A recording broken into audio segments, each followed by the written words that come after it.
Hello, and welcome to another episode of Bored and Annoyed, and boy, are we bored and annoyed this week. I was actually really annoyed on Friday night, and I was really bored on Saturday. Oh. So. Well, stay tuned.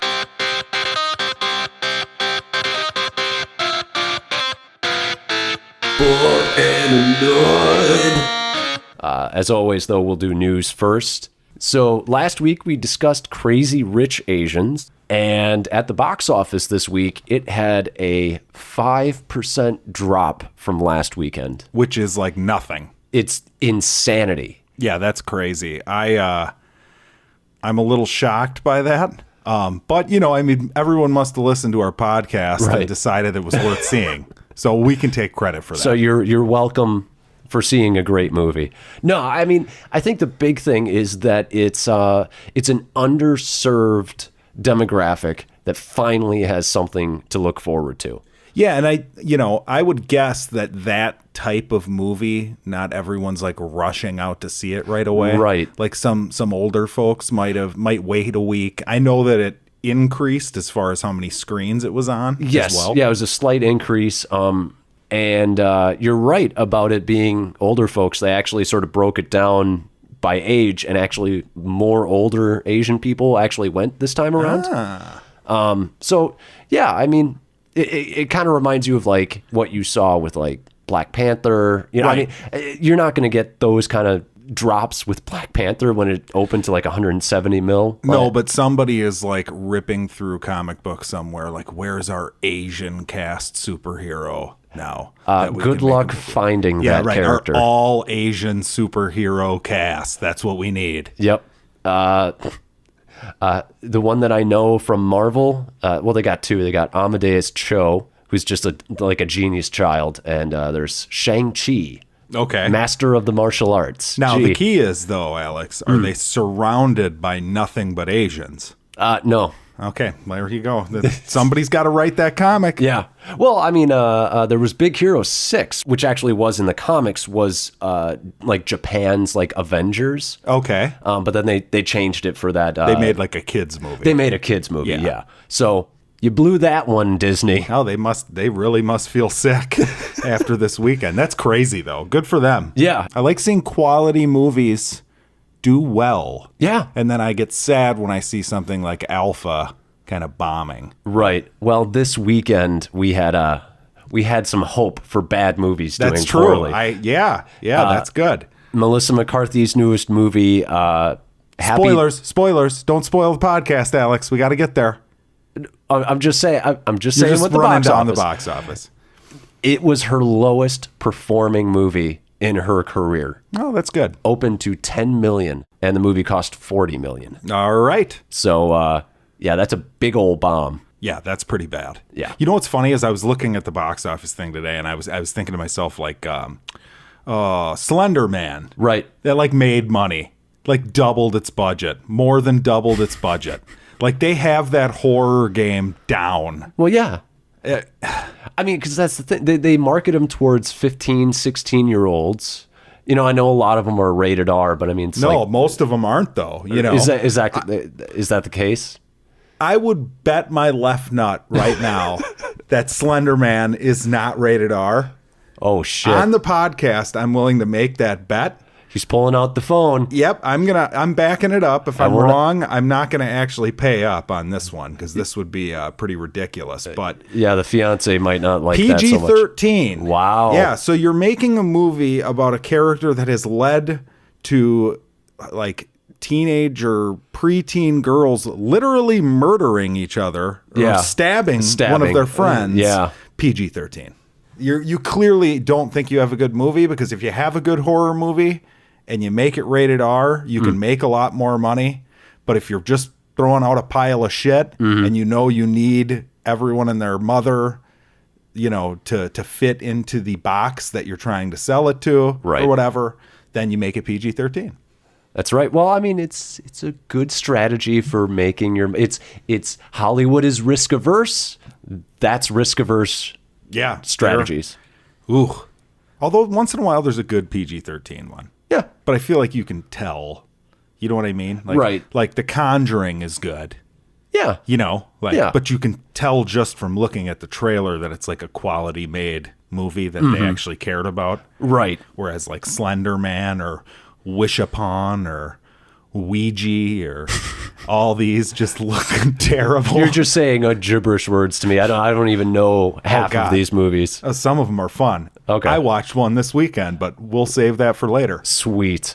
And then little last piece of box office news is Ant-Man and the Wasp has finally passed the original Ant-Man thanks to a huge debut in China, which was the largest solo superhero movie debut in China.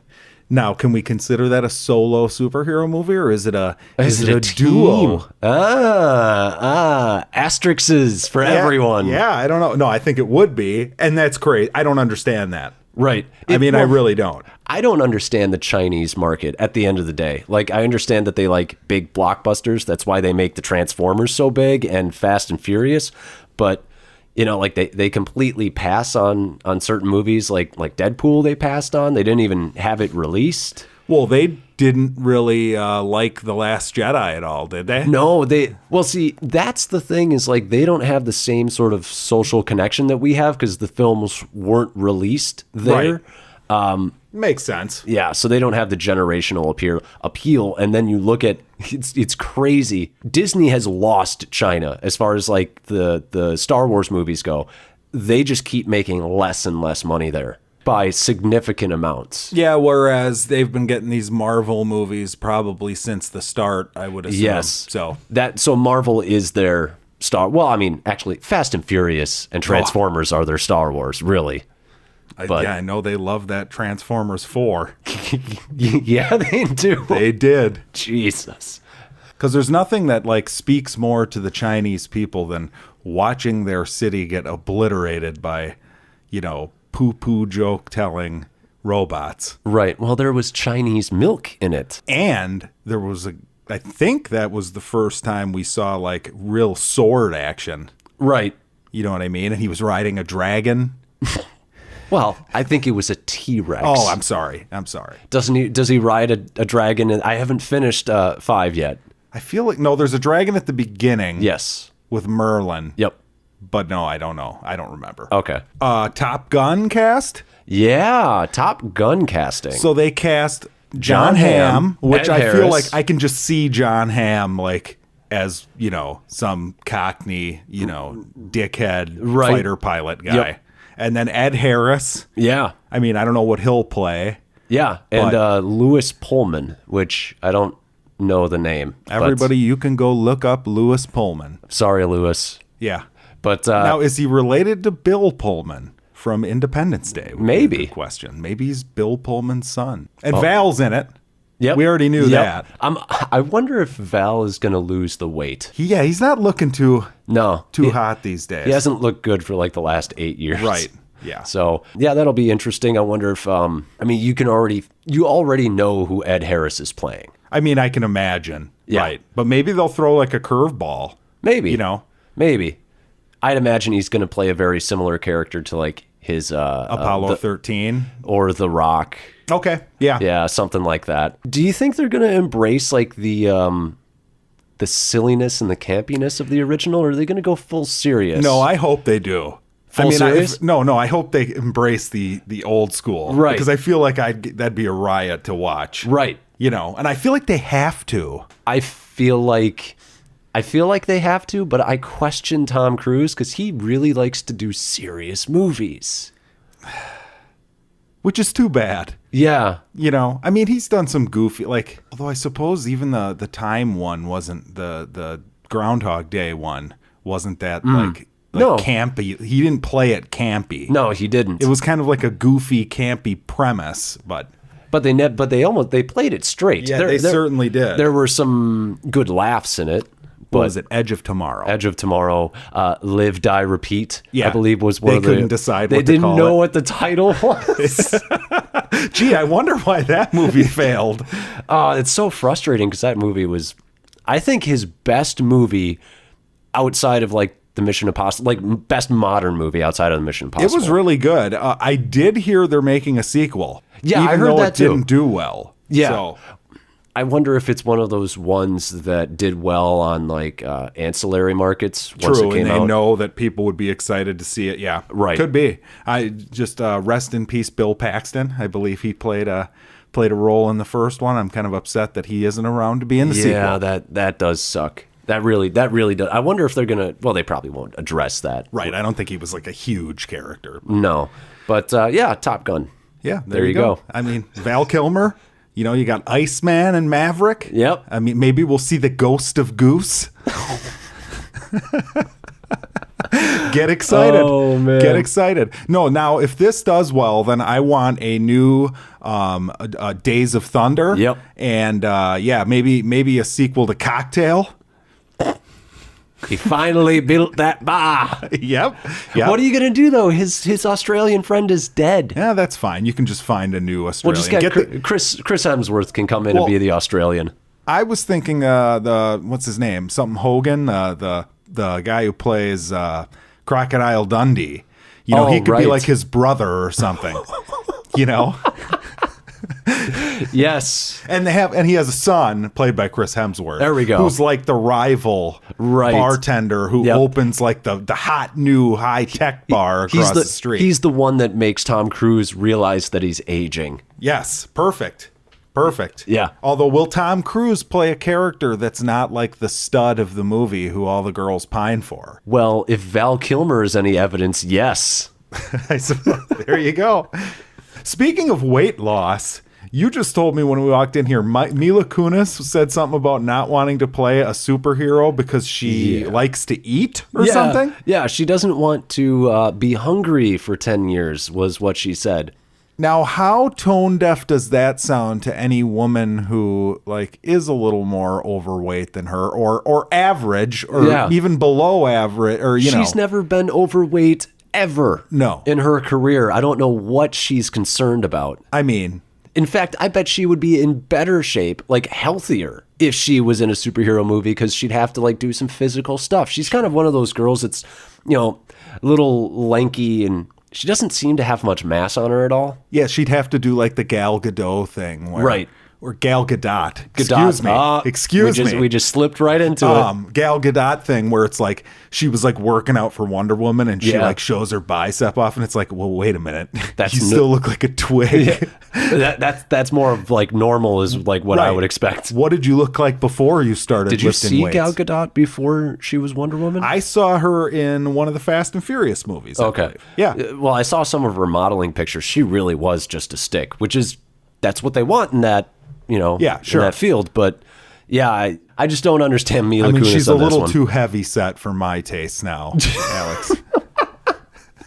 You know, I mean, if I had a chance with her, I'd tell her, you know, hey, maybe after you've lost a few pounds. Oh my God. And here we are just being the chauvinist males talking about, you know, Chris Hemsworth gained a ton of weight for Thor. Let's just throw that out there. Well, I mean, you know, he had to. Yeah. We lost all that weight for the whale movie. Jesus. That was pretty intense. That was insane. But clearly I'm kidding. And Mila Kunis, you're fine. And yeah, I don't think you'd really have anything to worry about. Also, I can't think of a superhero that you could play anyway, so it's not a big deal. It's probably true. So I just one of those things, kind of a strange quote. She could play like Jubilee or something. She's too old. X-Men. Jeez, listen to us. She is. I mean, Jubilee, Tom Cruise can still be Ethan Hunt, but Mila Kunis can't play. Well, Jubilee is supposed to be a teenager. I don't know, though. Mila Kunis is like one of those where it's like, she almost still looks young as fuck, you know?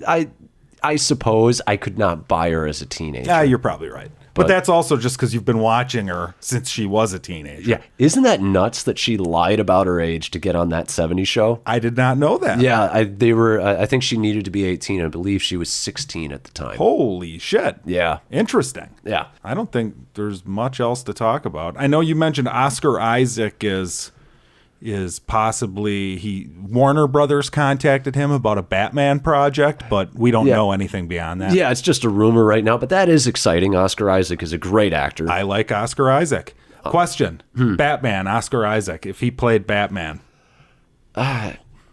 He's a great actor. He could pull it off. Sure. I've ever since Heath Ledger as the Joker, I just don't I don't have an opinion because I was completely fucking wrong. Yeah. That was one of those ones where I remember it came out. I was like, well, this is weird casting, but I never was one of those people that got like pissed. Right. I was just like, okay, we'll see how this goes. Yeah. And then, just blown away. One of the greatest performances of all time. Well, and then on the flip side, when you heard about what's his name playing Lex Luthor, the Facebook Eisenberg, guy, you immediately were just disgusted. I hated it. I hated it. And then when you saw it, everything. I was right. Yes, I was fucking right. Right. Although Zack Snyder probably should take some of that blame as well. And it's the problem of like Topher Grace's Venom. They just changed the character fundamentally, and that's a problem. And there was one last piece of news, which was Guardians of the Galaxy 3 has officially been delayed because of the firing of James Gunn. I saw that. Yeah. I wonder what they're doing / thinking here. So he writes those movies too, correct? He wrote the script for... Okay, so the first one was him and another person. The second one was all him, and he wrote all of the third one. He had just finished the script for it. So they have his script. Yes. Maybe they don't want to use his script. That's the well, and we already know how Dave Bautista feels about that. Dave Bautista said he would walk if they didn't use it. What a mess they're in now. Well, they put themselves in a position where it's like, okay, you sort of realize you kind of got played by some internet trolls, but now you've made it into a thing where everybody's upset, and now if you bring him back, you look weak. Oh, it's one of those classic, like, you appeased 50% of the people that think, like, oh, he's fucking creepy, I don't want him near the movie, and you pissed off the other 50% of the people. Now, if you bring him back, you just flip it. Yep. You know what I mean? Yep. So you're just fucked. Well, the thing is that I think it would have blown over if they had just not done anything. Everything just blows over. Yeah. So, I mean, it was so knee-jerk reactionary, and now they're paying for it big time. And there are people who are bringing up I feel like a really excellent point, which is if you're going to fire somebody for previous mistakes and you're a little edgy, now that Disney owns so much as far as IP and TV and all that stuff and movies, you're really going to deter a lot of people who maybe are a little edgier. And might have something different to say that's not super family friendly. Sure, but I still think part of the problem with this is that his stuff wasn't funny. Yeah. That honestly, it seems stupid to say, but I think agree. that's a huge issue on this. I think you're 100% correct. It kind of reminds me of there was an SNL sketch I don't know, it might have been a year or so ago, where they were making fun of like a Toyota commercial, like a dad drops off a daughter who's going to join the military. Sure. And in their spoof sketch, it was a dad dropping off a daughter to ISIS, because there was those European people, and European women who were joining ISIS or whatever. Right. And apparently like people just found it horrendous and terrible. And I think the problem with that was it just really wasn't funny. It wasn't funny the way it was presented. It sounds funny. It could have been funny. It really wasn't funny though. But it's not as funny as the old SNL fake commercial where Dan Aykroyd is selling like dangerous children's toys, like Bag of Glass, for instance. Now that's a classic. Yes, it is. But to that point, to your point on this whole thing though, is like all the knee-jerk reactions is really getting fucked up. I just read a story today. There's an IndyCar driver, I believe, who his dad said something racist on a radio show in the 80s, 10 years before he was born. Wow. And his sponsor dropped him for this weekend's race. Holy Because his dad said something in the 80s, like 35 years ago. So, Jesus Christ. Yeah. So, I mean, it's getting to the point where companies they bail immediately. Well, that would bother me, because it's like, you are not your father. I think we should all understand that. Correct. And it brings me back to like one of my favorite things from the Black Panther movie was at one point T'Challa says, I cannot answer for previous kings. And I feel like that applies for everything. Families, yeah. Families, sure. Well, and ancestry. And I don't know I don't know the details of what he said or anything. I mean, he said it in the 80s. It's like even if the kid was alive or like the time to be pissed right was long ago. Yeah. You know? And he wasn't even born yet. Right. 10 years. 10 years before he was born. So that's weird. So yeah, that's unrelated. We're in an... I just thought it was worth sharing. It's kind of related. It's just the knee-jerk reaction of like, oh, something offensive. Fuck. Like, you know, cut the cord. Right. You know? Right. But yeah, getting back to the James Gunn bit, I'm like, I get why they're delaying it. It's a good call. I think we both agree on that. But I do kind of wonder if there's a possibility he will come back and they're delaying it to try and like, oh, well, we talked to James Gunn and we got him to go to counseling or some stupid thing. You know, see, I hate the fake like fixing. Right. Like when people apologize for shit that they shouldn't apologize for. Not that he's one of these people, but the whole like totally manufactured bullshit responses to these things. Right. Once you do it, then you're fucked. Yeah. In my opinion. Yep. So if James Gunn goes to counseling, then it's like he's admitted to being like a creepy pervert, whatever. Right. When he apologized for what he said, but he said they were jokes. Yeah. But that's just going to vindicate the people that think he's a creepy fucker. Yeah. You know? Yep. So it's stupid. He shouldn't do it. They just put themselves in a no-win situation, which is really a shame because I feel like Disney has been hitting on all cylinders as far as like all of this kind of stuff. I suppose that's like the positive to take from this is whatever decision they make, whether they choose someone to write a new script or get a new director or whatever. I mean, you can't think they're going to just fuck it up. You know? I think they'd be, yeah. I have given it some real thought on the whole possibly not going to see the third film because this does bother me so much.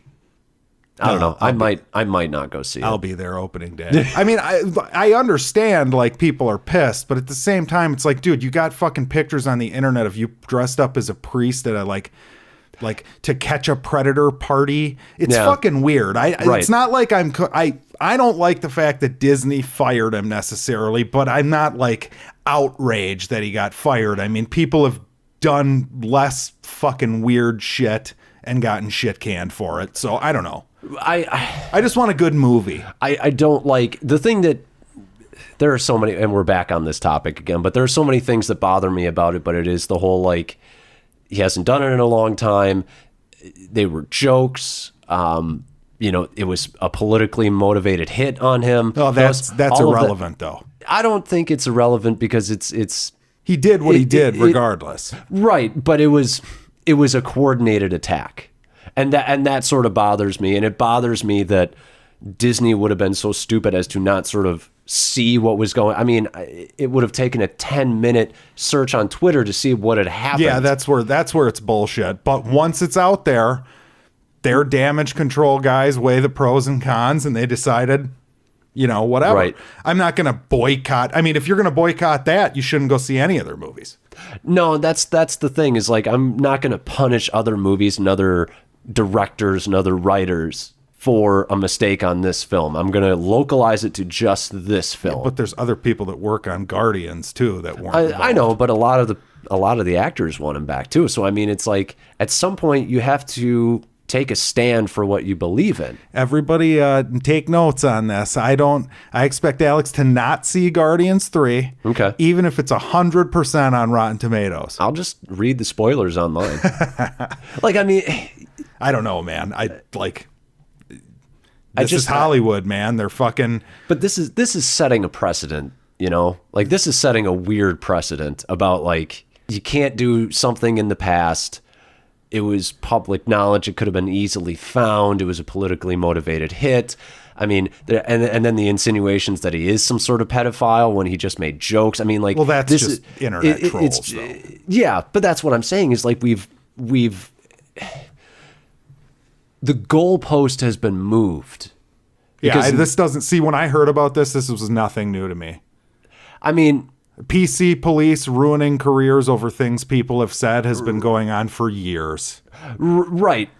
I'm not saying that's nothing new. I'm saying it's a matter of he said something about Trump and he was anti-Trump. Trump supporters attacked him. And that's kind of new to me. And they got the response that they wanted. They went digging, they found something, they got him fired. That's new to you because that's the side you align with, but that's not new. That's not new. Well, I mean, can you give me somebody other than Roseanne? And Roseanne did that to herself. Roseanne just did that. Sure, I could pull out my phone and find a list of a shitload of names of people who have been scorched because they don't agree with the opinion of the other side from either side. But the point is, it's not new. I don't know if it's ever been done on sort of like this kind of scale. Maybe not in a film, but whatever. I mean, the point is, they can go through all your shit, they can find something, and they can bury you for it. It doesn't matter who you are. Right. That's, and I'm not going to not see the movie. Because, first of all, what he did and the pictures that were taken, it's fucking weird. It's a little weird, but he's a kooky guy. It's beyond a little weird. He's a weird guy. Like, don't get me wrong, but I mean, it's not like he's dressing up as a priest and being like, I support child rape. Right, it's like, but if you even knew someone, if you knew someone in your personal life who like went to a party dressed as a priest for Halloween with girls dressed with pigtails, and the joke was, but like, that was a To Catch a Predator themed party. If you knew someone who went to a To Catch a Predator themed party, but or was hosting one, or anything. Well, here's the thing. If that was the only themed party that they went to, yeah, it would be a little bit of a red flag. But apparently he goes to tons of themed parties. It's fucking weird, man. He also played, aggressive masturbator in like Kabuki Man or something. Which is a Tromeo film. He's a weird. That's all I'm saying. He's fucking weird. I would, if Disney hires him back, I'm all for it. But my point is, let's not pretend that it's not fucking weird. Well, and let's not pretend that like we own a company or run a company that's main demographic is children. Right. That's the other part of this. It's not like he's working for Blumhouse or something. Right. I think that's a bigger part of this than people are willing to, I understand that. I'm saying that shouldn't be the determining factor, because we should always be able to look at something that's a joke. And, I'm going to throw this out there too. You and I had sort of talked about this. I saw online that apparently James Gunn went to a Catholic school for boys, and apparently a lot of his classmates were molested by a priest there, and he and his friends went to the parents, and a lot of the parents just said, oh, it never happened, or that's just kids saying stuff.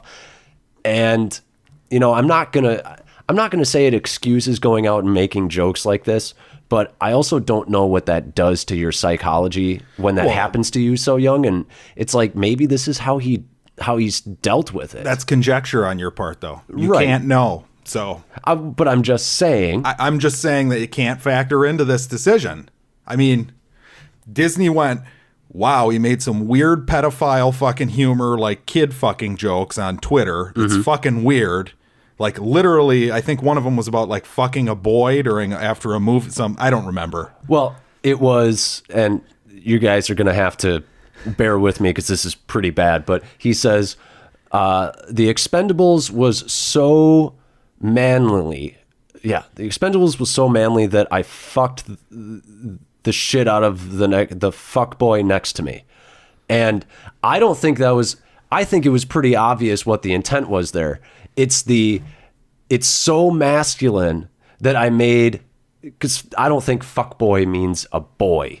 Okay. I think it meant a more feminine man, and I think he's just making a point of like how masculine this movie is. And I think a lot of it was like, one of them was like, in the hotel, my shower head pressure is like a 3-year-old's peeing on my head. That's not pedophilic at all. That's just weird. It's just a bad. It's a weird statement, but it's not. Sure. I don't think that there's hardly no pedophile. But you take all this shit and put it together. Yeah. And it's fucking weird. And Disney said, all right, they should have taken their time and said, okay, you're suspended until we figure out what to do. Yeah. But that's not the world we live in. Do your own Well, you're getting shit canned. Chris Hardwick. They took their time. They investigated. They kicked him. They did. They suspended him, I suppose. Yeah. Yeah, but he was off. You're right. So, I mean, that's the way you do it. That's why I'm saying, like, this whole, now we have to stick to it, and context and subtleties be damned of this situation. True. That's a problem. I mean, the only difference with the Chris Hardwick thing was that was basically an allegation written by someone. There was no evidence of what he had done or said. It was just a letter written by an ex-girlfriend. Right. But to your point, it was drama, and they decided to investigate. So, I mean, in that regard, I feel like they really handled it well. I don't think they did. I don't think he should have been removed from anything until they fucking knew. Well, I think it makes sense because I get it. Like, just like you with the Disney. That's my point. I get it, but it's like, I get why they got rid of James Gunn. I get it. Mm-hmm. I don't personally like it because... Yeah. What the fuck? He said something. Who cares? Yeah. But I do understand it, yeah. which is why I'm not like vehemently as passionate as you are about it. It just bothers. And to bring up your point, I don't follow many other things as much as I follow movies. So, I mean, people getting, like you were saying, on the right or the left being taken down because of things that they said or actions that they did. I don't see that because I just don't follow much beyond that, Like, it's like, oh, Harvey Weinstein raped a bunch of people. Yeah, I know about that. And he obviously deserved what happened. Clearly. And there are a lot of people that have been ousted in the Me Too movement that obviously deserve what has happened too. So, I mean, it's like, I do see it, but I mostly see it in film. And it's, it's just strange. It's a strange thing. It does upset me. I can tell. I mean, Well, it goes so much beyond the movie. That's my issue. But right, I don't think it would have affected the returns on their movie, for instance. I wonder if it will, because there are a lot of people that are sort of feeling like me. So we'll see. I just think if it's good, people are going to see it. Yeah. I mean, that's what sucks is it brings you into a situation where you have to mix movies and politics and all that shit. Yeah. And it sucks and it's gross to have the conversation. Right. Which is why it is annoying that like some fucking asshole, the Pizzagate guy was the one who dug up the tweets. Yeah. Clearly motivated politically. If this guy didn't shit on Trump, he never would have seen any of this. Yeah. But it's sad. It's just sad. Because you can't even have an opinion without somebody trying to destroy your life. It's true. But yeah, enough on that. Yeah, that's more than enough. What did you watch at home this week? I didn't watch much. I started watching The Runaways on Hulu. Okay. It's a Marvel TV show. Okay. It has no crossovers with like the Netflix ones. Was this on Fox? Was it like a... No. Okay. It's exclusive to Hulu. Kind of reminds me of Buffy the Vampire Slayer, I would say. Sure. So like a WB feel to it or just like the premise? A little bit, because you've got sort of a secret society. You've got kids fighting things and a lot sort of like that sort of teen drama going on in it. A little quirky, sci-fi. I mean, it really does feel like the new Buffy, but I don't think it's probably anywhere near as good. I haven't watched Buffy in forever, and I never was an avid fan. But it's okay. Some of the acting is not so hot, and some of the writing is it's probably written by a 35-year-old trying to remember what it was like to be in high school. Okay.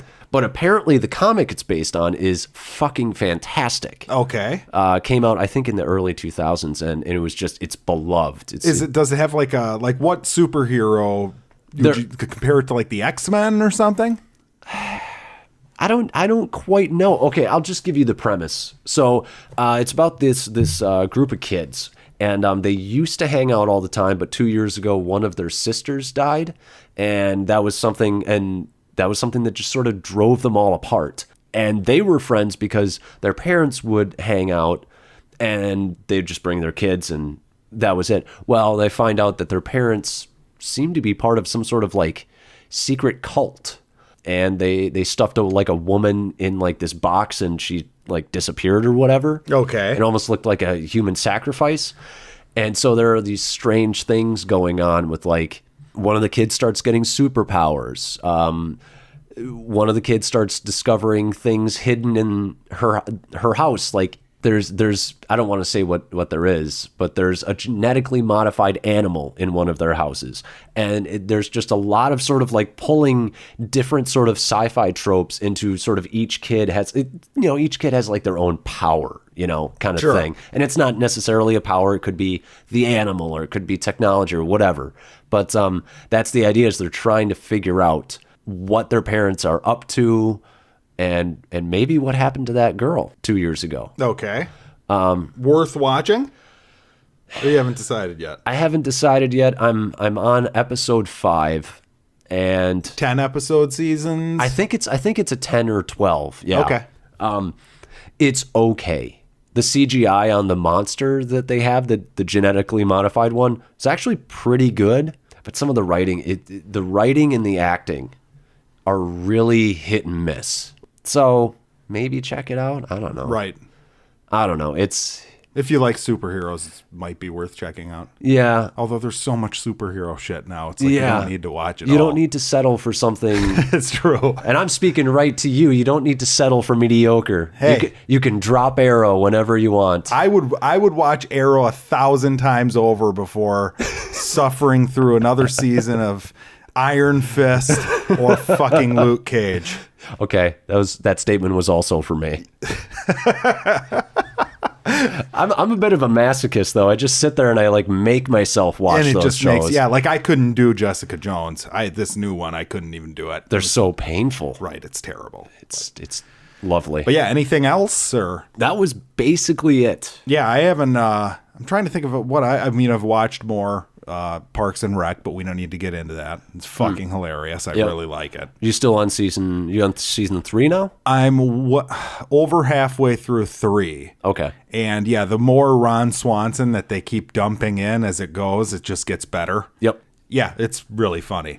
But the other one I watched this week was Truth or Dare. Ooh. Yeah, the Blumhouse classic. The instant classic Truth or Dare. Now, we were talking about, the cash grab, low budget. Right. This fucking movie is, it's the quintessential version of that. It's probably on the higher end of like that cash grab style shit that I've seen. Right. It's fucking awful. Like, the beginning is such a ripoff of It Follows. Oh, because you have a situation where like the main character girl meets this guy, right, and he seems like a really nice guy, mm-hmm. and then he like makes them or has them come up to do a party at like a church. I just remembered what movie this was. Yeah, so he makes them come to the church and play Truth or Dare. Right. Now, once they've played, they're locked into the game of Truth or Dare. Right. So then you've got your scene where she's like, well, wait a minute, what are you doing? And he has to tell the truth and say, look, I brought you up here. This is how the game works. You need to play. Like, blah, blah, blah, blah, blah. It reminded me exactly of It Follows when he has sex with her and then he's like, look, I have to show you this thing so you'll believe me. Yeah. Because if it kills you, it comes back to me. Yeah. So the game, basically, anything they're doing for the rest of the movie, at any random time, someone can ask them Truth or Dare, and they'll get this like demonic smiley face that looks like fucking dog shit. Okay. And they'll say Truth or Dare, and they have to choose. So you've got a ton of exposition. Like none of the dialogue feels real because they have to explain how this works because there's rules. So do they explain why this set of Truth or Dare is different than any other Truth or Dare? Yeah, round? there's a demon involved. Okay. There's like a demon that possesses the askers. Like, basically, a demon is asking you. And there was some, I don't fucking, like, it wasn't worth remembering, but there was some sort of a thing that happened at this church. Right. Where this girl had to, like, sacrifice something or whatever. But yeah, you're constantly getting, like, rules. And the way they talk to each other is stupid. The characters are stupid. So you've got the main girl and her best friend. And then there's her best friend has a boyfriend who the main girl obviously has a crush on. Okay. Okay. And he obviously has a crush on her. So you've got this, like, you know, and this is all just like blatantly fucking, like, they treat you like you're an idiot at the beginning of the movie to show you all of this right away to set it up. Like, it's so over the top that there's no way that the girlfriend couldn't know that Correct. this is like... Yes. And then, like, that's where the tension builds because one of the first questions she gets asked is, like, did you know that Olivia has a crush on whatever?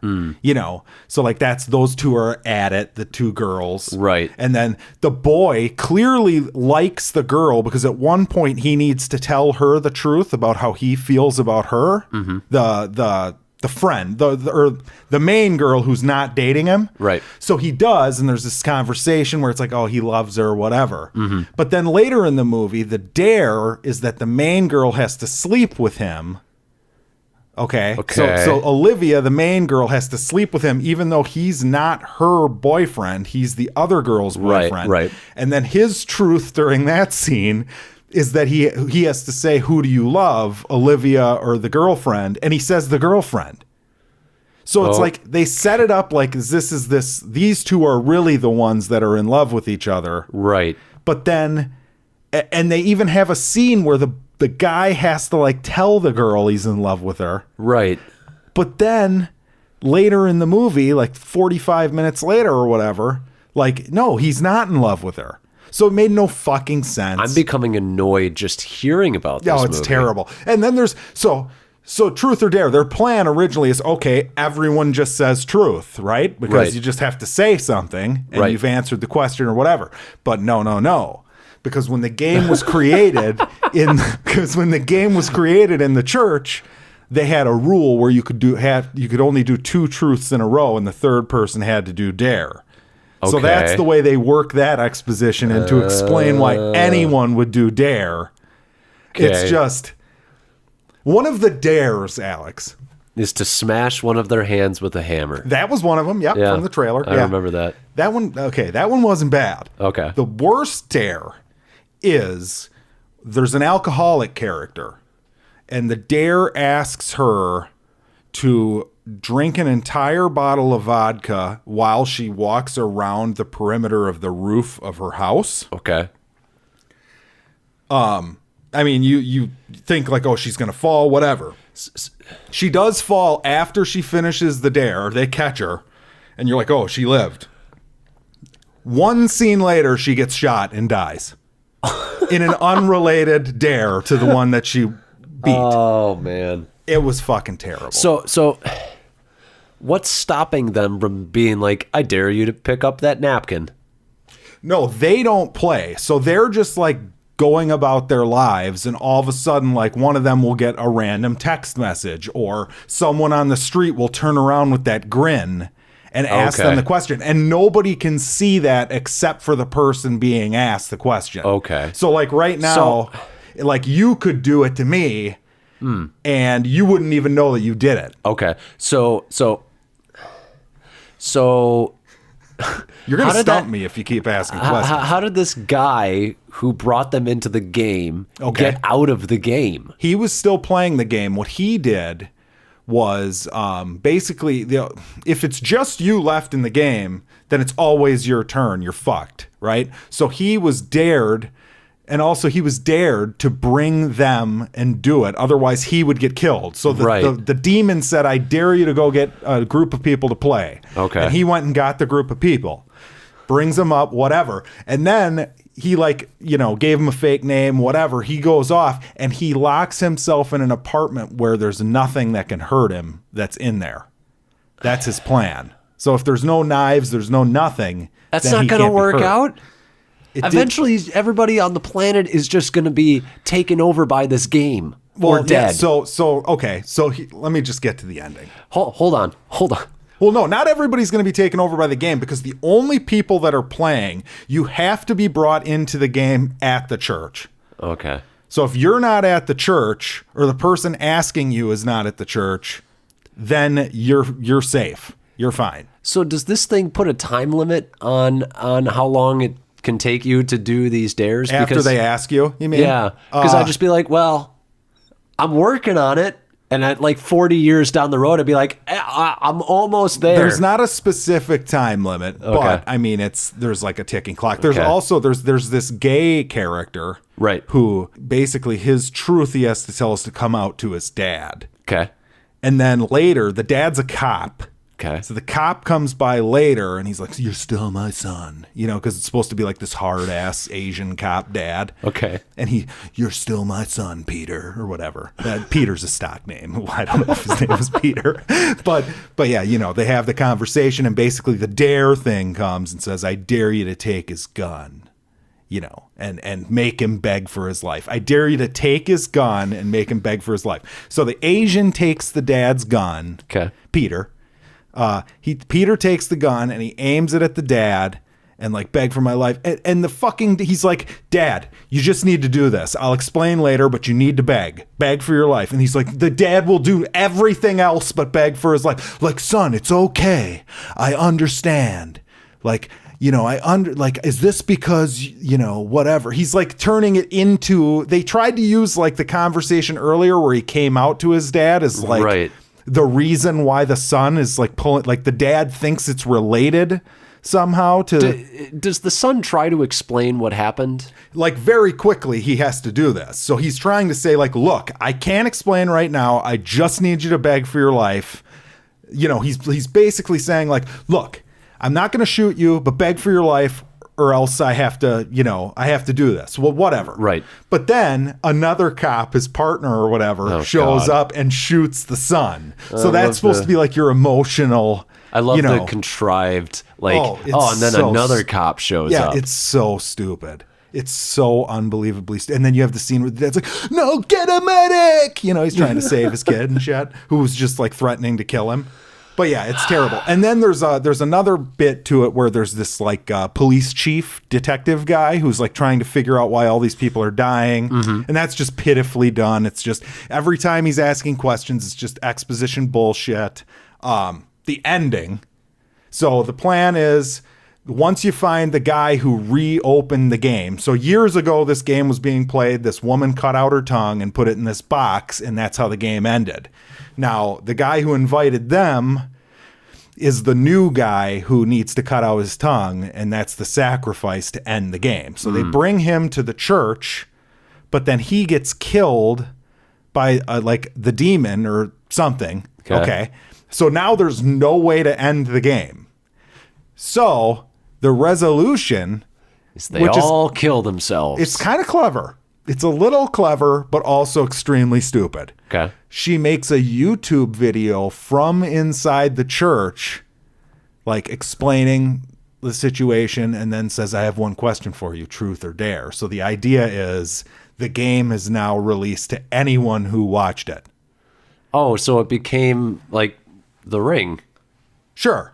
So basically, theoretically, everyone who watched this video, the truth or dare would have to go through all of them to get back to her. That's a real dick move. Oh, it's terrible. But she cares about her friend. That's the way they play it, is because these two have been at odds, and this is the moment where it's like, "Yeah, but I still love you, and because I care about you, I'm willing to." So potentially thousands will die. Correct. Because I care about my friend. I think that was it. Yeah, unless I missed something. That seemed to be the gist. That's not selfish at all. That's not selfish at all. And like, the other part of this that's like bizarre with the YouTube video too is like, okay, that's another rule, because you got to have rules in these things. Right.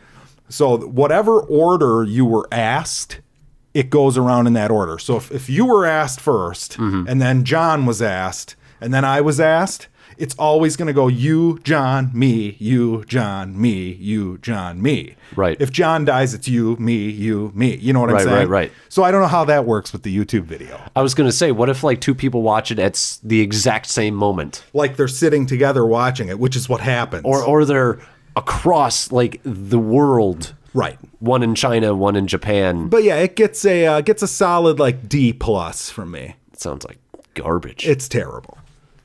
It's terrible. It's not the worst thing I watched this weekend, however. We'll get to that at the end. I'm assuming that's our our capper. Yeah. But yeah, that's really all I watched at home. Okay. You saw 2 movies besides the one that we saw. I saw that, and then I saw one more. Oh, okay. I did see 2001: A Space Odyssey. Yeah. But I figure we'll save that conversation for another time. But Yeah, it was great. It was a cool experience. Yep. They did have the IMAX. It was loud as fuck to the point where multiple people were covering their ears during like the monolith. Like, ooh. They really need to fix that in that theater. It's not that theater, dude. It's every IMAX. Is it? Yes. Because Dunkirk was like that. And that was one of the worst theater it's experiences. It's by design. I liked it in Dunkirk because to me, I'm like, although in 2001, like the space dudes, they are covering their ears. Mm-hmm. Like, I don't know. I think it's kind of unnecessary. Dunkirk, it worked for me because I was like, I thought that was intense as hell. But I saw Infinity War in the IMAX, and I didn't cover my ears once during that. Yeah, but remember how loud the trailers were? Do you remember that? I don't remember that. Oh, it was awful. I just remember, like, during Dunkirk, I covered my ears the whole movie. It was so fucking bad. See, I loved it.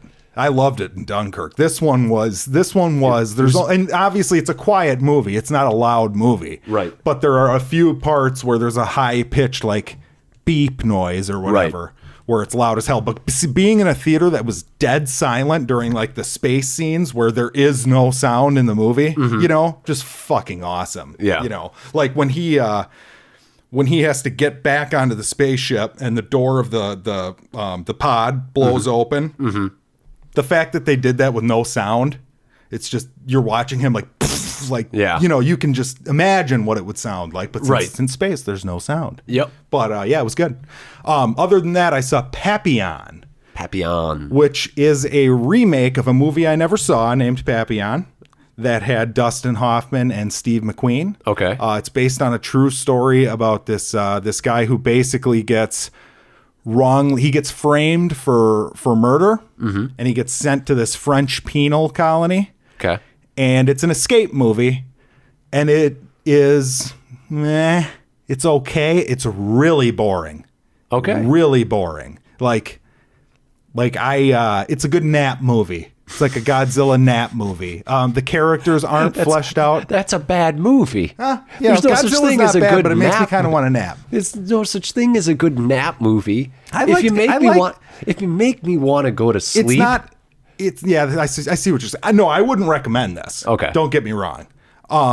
Some people might find it okay though. I just thought the characters were boring and Who's bad. in this? It's Charlie Hunnam and Rami Malek. Okay. From Mr. Robot. Okay. He's pretty good. I like that Rami Malek character. Yeah. Charlie Hunnam is take him or leave him. Charlie Hunnam, I saw The Lost City of Z last year, which was like critically acclaimed, like 98% on Rotten Tomatoes or something. It was an Amazon Studios movie. Okay. I thought that one was okay. It was a little better than this one. Right. But this one was just, like, you're thinking it's a prison escape movie. There's going to be, like, some exciting shit.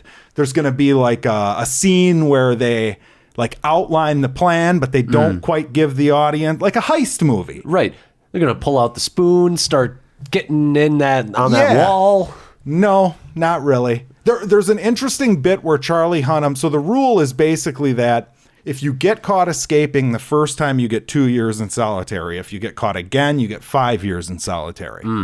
So at one point in the movie, Charlie Hunnam does get caught and he spends some time in solitary. Okay. That is done really well. Okay. That's interesting.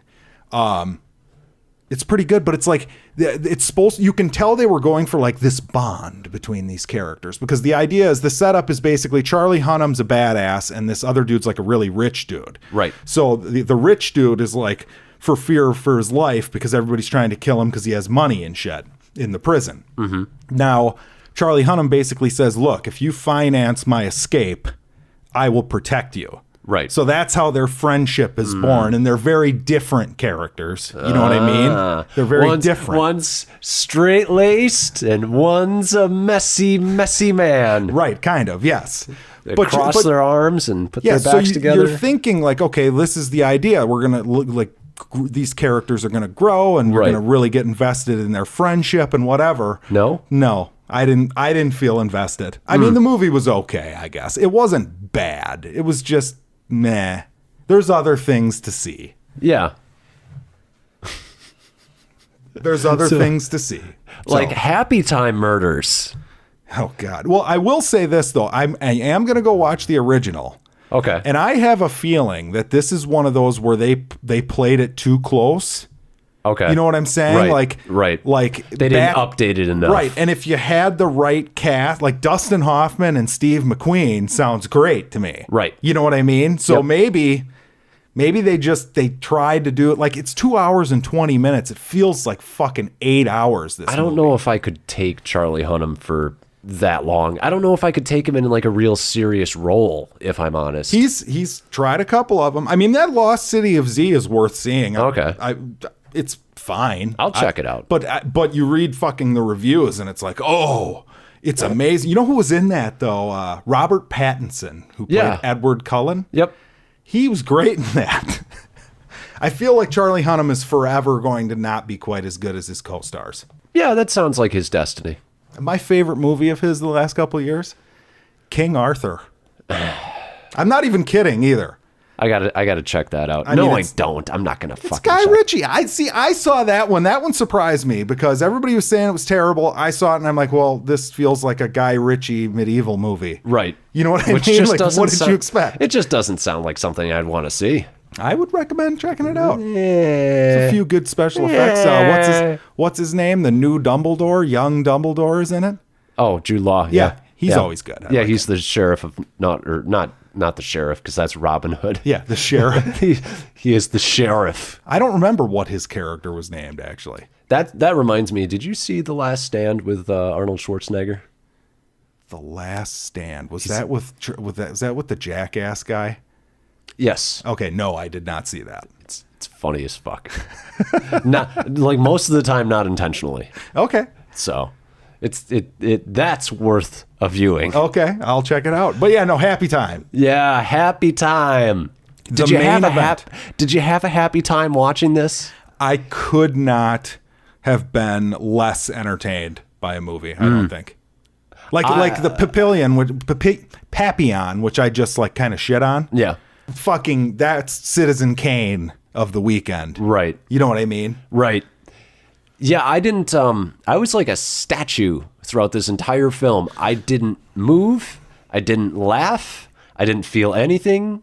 I was cold. Yeah, me too. I chuckled once. At a joke regarding, what's her name says, what's her name? Melissa McCarthy. She says to one of the characters like, yeah, I made it out of your mom after he makes fun of her jacket. Yeah. And that was the joke I chuckled at. Get it? Because puppets are made of fabric. Yeah, but at least that joke was like set up. Kind of. It had like a little, like there was a back and forth. That was the beginning of the movie. I wasn't quite like, okay, this is going to be the worst thing I've seen all year. It is the worst thing of the year. It's unquestionably for me. As far as like a bad time in the theater, it's probably right up there with God, I mean, it's bad. It's really fucking bad. I don't know. I mean, is it as bad as Rampage?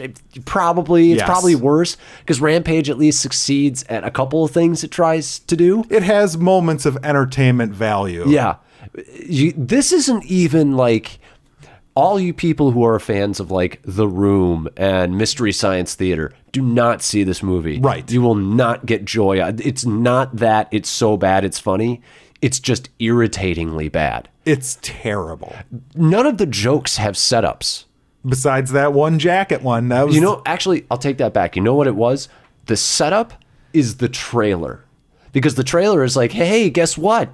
puppets do dirty things. And Correct. you're like, oh, cool. And then in the movie, puppets do dirty things. You're like, oh, look at that. It's a puppet porn store. Yeah, the puppet porn store with the bunny rabbit puppet. Yeah. Like, people were laughing in my theater, and I just wanted to vomit.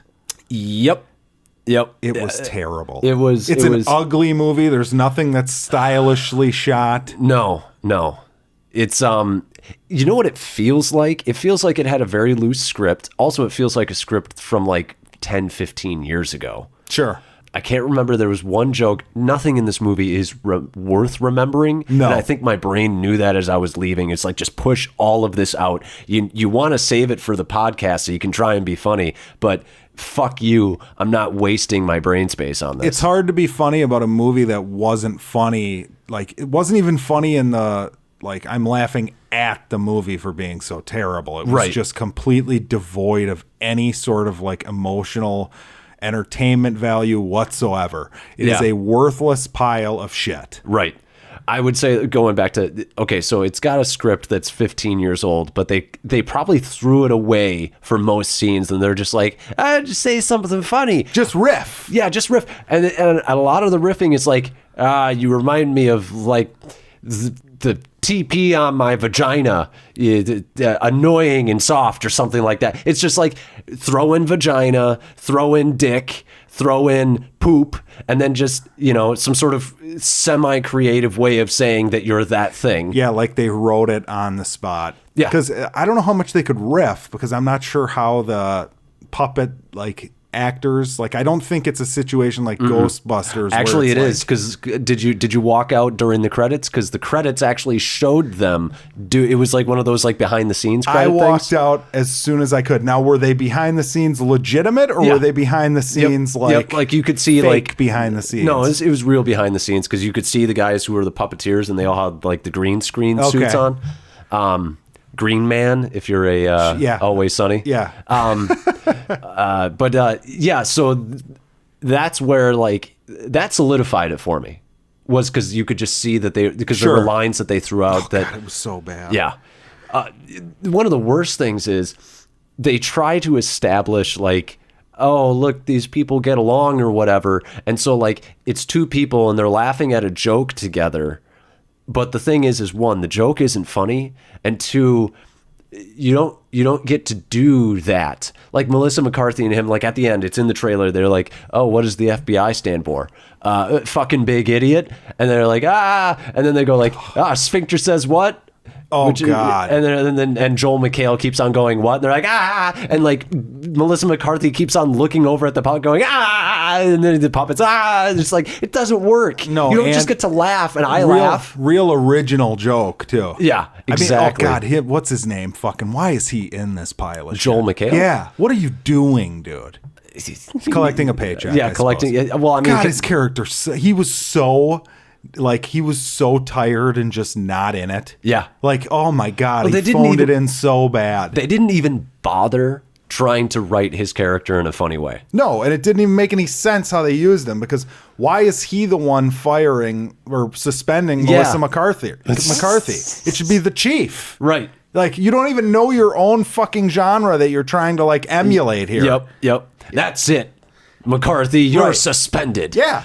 And then she does all this like bullshit, which, by the way, if you are a Melissa McCarthy fan and you're going to see this movie, I don't think you'll like her, because this is probably the biggest of a bitch that she ends up being. And yeah, they try and explain it later on, and they do the whole like, oh, she's less racist now, because everybody's racist against puppets. So here's another funny thing. Is the movie, the premise is basically like racism is a thing of the past because nobody hates each other now, they just hate puppets. Yeah. But then they don't do anything with that, really. Nothing substantial. Right. Like, you don't have like a scene where, some, like racist group is doing X and like there's none of the like, you'd think you'd have like a Puppets Lives Matter scene or like, you know what I mean? Like, do something with that theme. Yeah. But you just had it at the beginning of the movie. Also, they just basically made it okay. They were just like, well, this is just the world and it's Good fine. point. Yeah. They were just like, Good point. Melissa McCarthy stopped being so racist. That's the point. Yeah, that is bizarre. Yeah. Yeah, and then the cop's like, "Oh, you can have your shield back." Yeah. At the end, it's like, okay, so I this talked one to the guy, mayor, so it's like it's okay now.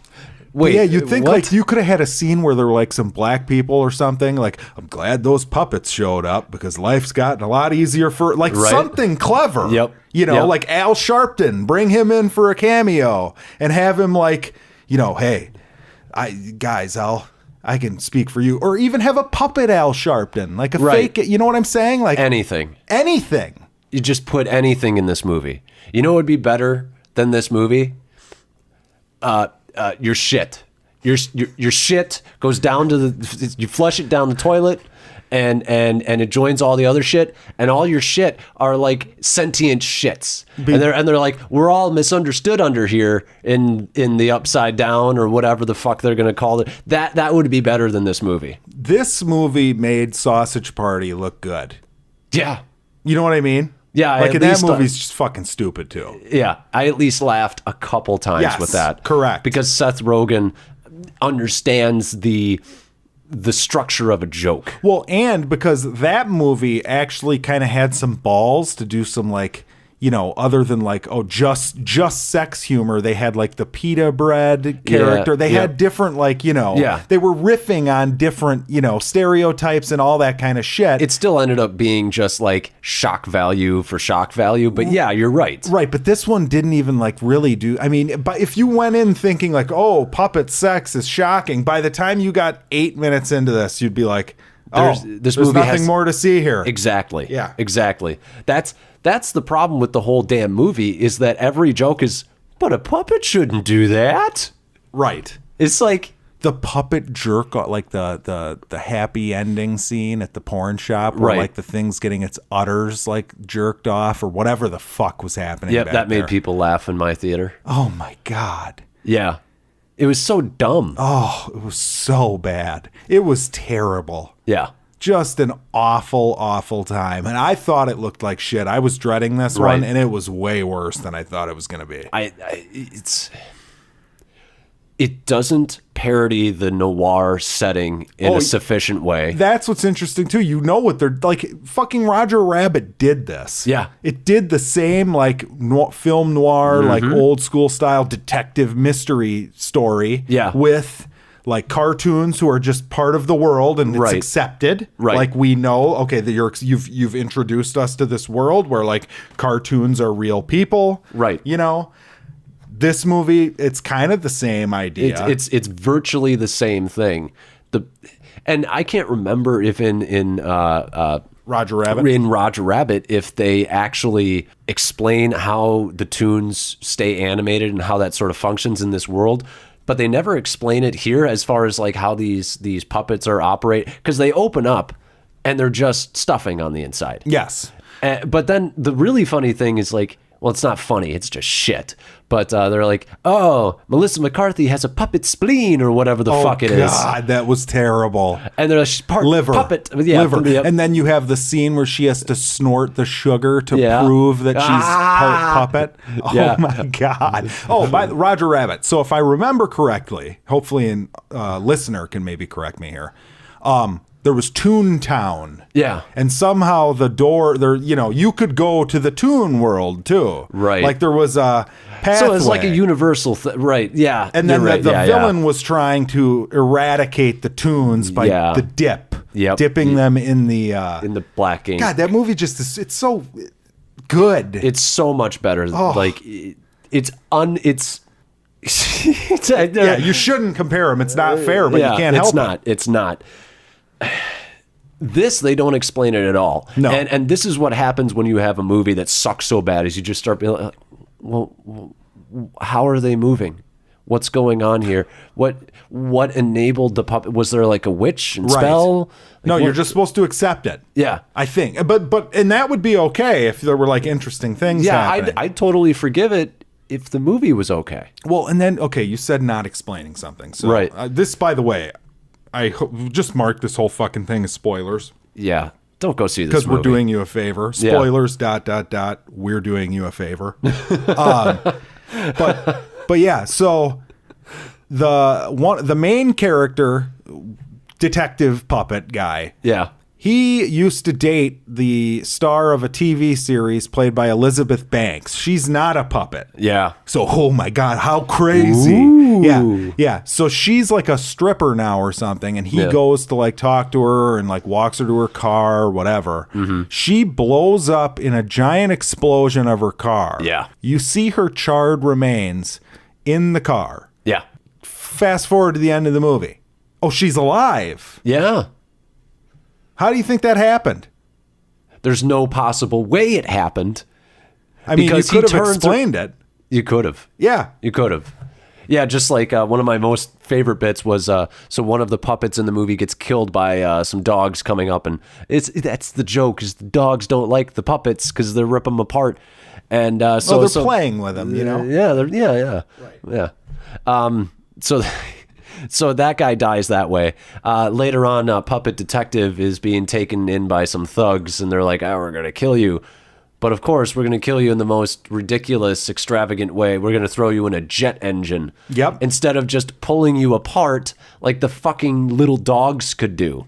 Correct. There were 4 of them. Well, that's a great scene, though. It's a great It's original. I've never seen anyone threaten to be thrown into a jet engine before. I also love the fact that they're like, they pull him back. They're like, 1, 2, 3. Yeah. It's like, you could have thrown him on the first one. You were right there. Yeah, he weighs nothing. He's a puppet. And then then they miss. Yes. Yeah, How? It's fucking terrible. It's so bad. Fucking hurts my head. I'm getting a headache even thinking about this movie. It was something else. I mean, it really was. So I don't know, Jack. It's so fucking bad. What would you say your score out of 10 would be? 0. I'm not even I hated this. Whoa. Although you didn't walk out. Well, I don't that's walk worth out. I'm in it to win it. I'm staying till the very end. It's not like you were even out money. This was a movie pass for you. I got 2 for 2 on movie passes. Did you? I did, yeah. Free weekend. But this was a movie pass. I'm dedicated to my craft, Alex. No, I would give it maybe a 2. I mean, obviously it has better production value than like something like The Room. Right. But I mean, like if I'm forced to say something nice, the puppet work is fine. Oh my God. Yeah, the lip sync on the puppets looks fine. They moved their hands Even well. the puppet design was bad. Yeah. Like, I guess the most interesting one was like the wacky crackhead one that was like, I'll suck your dick for 50 cents. Yeah. Isn't that hilarious? Because it's a fucking puppet. They don't say that. It's a puppet and it's talking to a woman. Yeah. Right? Yeah. At that point? Yeah, he's talking to Melissa McCarthy. Everybody keeps making the joke that she looks like men. Isn't that funny? Because overweight women look like men? Is that the idea? Is that the joke? Is that the joke? That's the joke. That's the joke. We're fat shaming and we're gender shaming at the same time. Right. Hey, sounds like some people should get fired for this. Honestly. One of my favorite bits that made me lose faith in humanity was Puppet Detective knocks out a guy with a ball, and he goes, "I never knocked out a guy with his own balls," and the theater laughed. And then in the next scene, they're in the car, and he goes, "Yeah, well, I never knocked." He uses the same goddamn line. Oh, it was terrible. A minute later, the scene with the smoking, where like, she pulls out like multiple. Oh, I'm just gonna smoke too then. Yeah.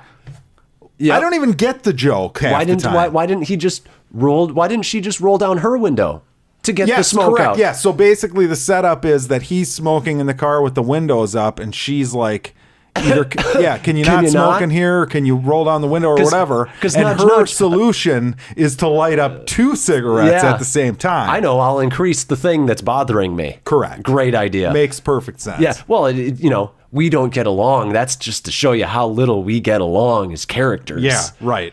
Holy Holy fuck.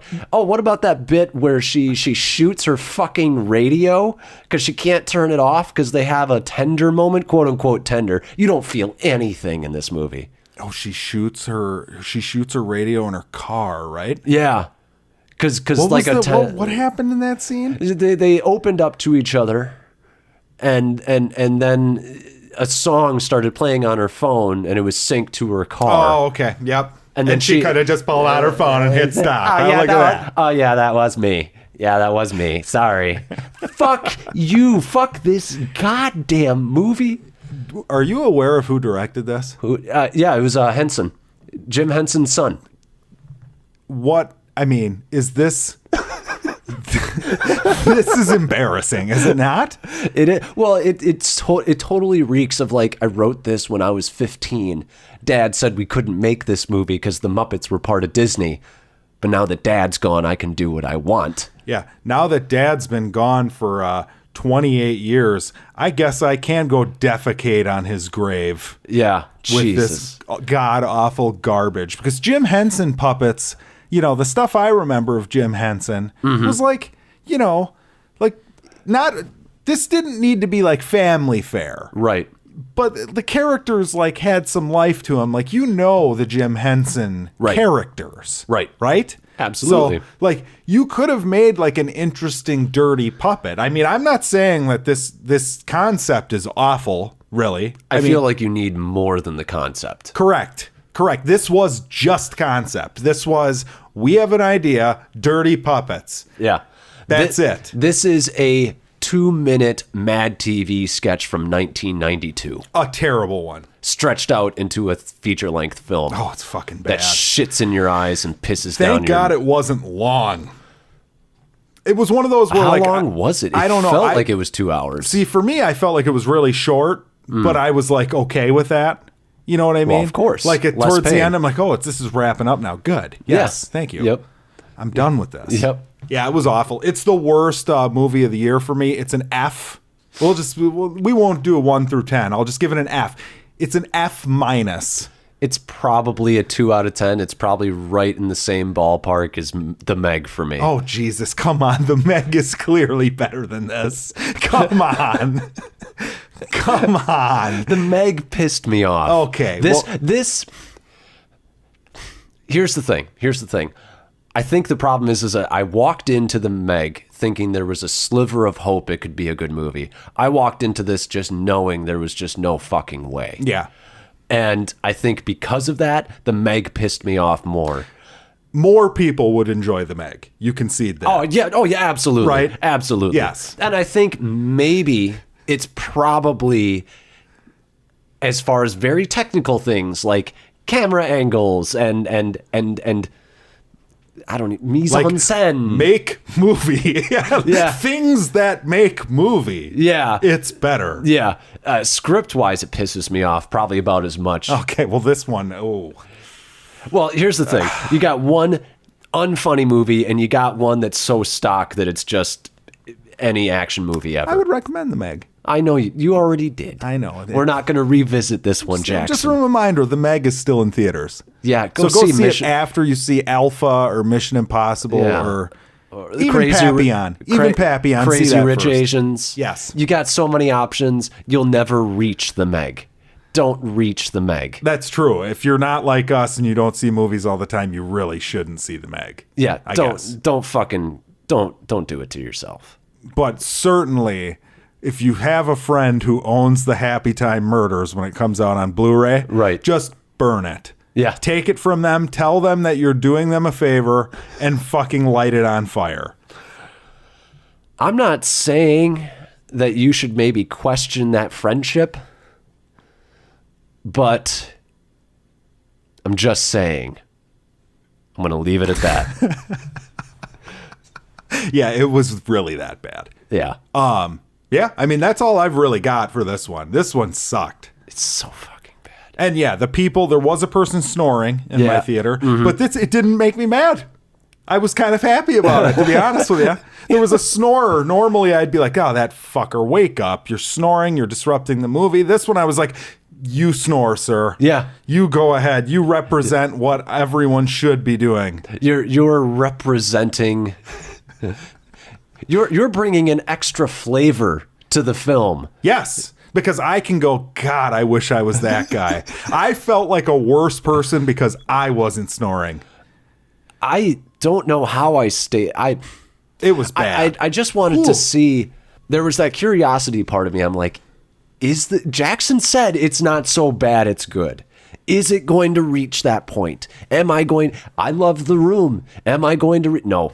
It never reaches that like point. when I told Alex I had seen this, and he's like, oh boy. I told him I hated it, and he's like, oh boy, I'm excited. Yeah. Because if it's bad in that way that's fun, yeah, then it's entertaining. Yeah. And I'm like, no, don't be excited. Yeah. It's not good bad. It's just terrible. I kept on holding out hope. Well, yeah, don't ever do it again. Abandon hope, ye who enter the happy times. But yeah, highly don't recommend this. I don't know how many times we can keep saying it, so I think that's probably the end of the podcast. Hey, people, don't see this movie. Don't see it. If you have the choice between helping the prisoners at your local penitentiary pick up garbage on the side of the road with that little stick, you have to wear the orange jumpsuit, yep, or see the Happytime murders, go do that community service. Stick that stick in your eye. Yes. Yeah. And then go see the movie. I do want to say, though, if you have an IMAX near you and your IMAX should be playing 2001, you have 2 days, or Wednesday. Mm-hmm. So this comes out Tuesday. You have Wednesday. Go do that instead. Yeah. There you go. Hi, I'm the cracked out puppet. Now I want to say, fuck. Don't go see Happytime. That is like a joke from the movie. It's Yep. legitimately that Look, bad. a penis. Oh, it's so big. Don't go see our movie. Okay, bye. But yeah, that's Happytime. Next week, Searching. I thought it was coming out this week. I don't even remember the trailer for that movie. I just saw the trailer last week. It's supposed to be pretty good. Basically, Harold from Harold and Kumar loses his daughter. Okay. And he uses the internet to try to find her, through social media and her friends and shit. It's getting good reviews, so hopefully it's good. I like him. I do. I really like him. So, I guess that's another episode of Bored and Annoyed. Yeah. We were really annoyed this week. Extremely, yeah, it was terrible. Terrible weekend for me. Those two movies weren't very, Papillon was meh, and then Happytime was bottom of the garbage bin. And then the most entertaining movie I watched this weekend was Truth or Dare. So that should tell you what kind of a weekend it was. That was good bad. You know what I mean? Yeah. Yeah. I still won't see it. No, don't go see that. Or don't even watch that at home. All right, guys. Bye-bye.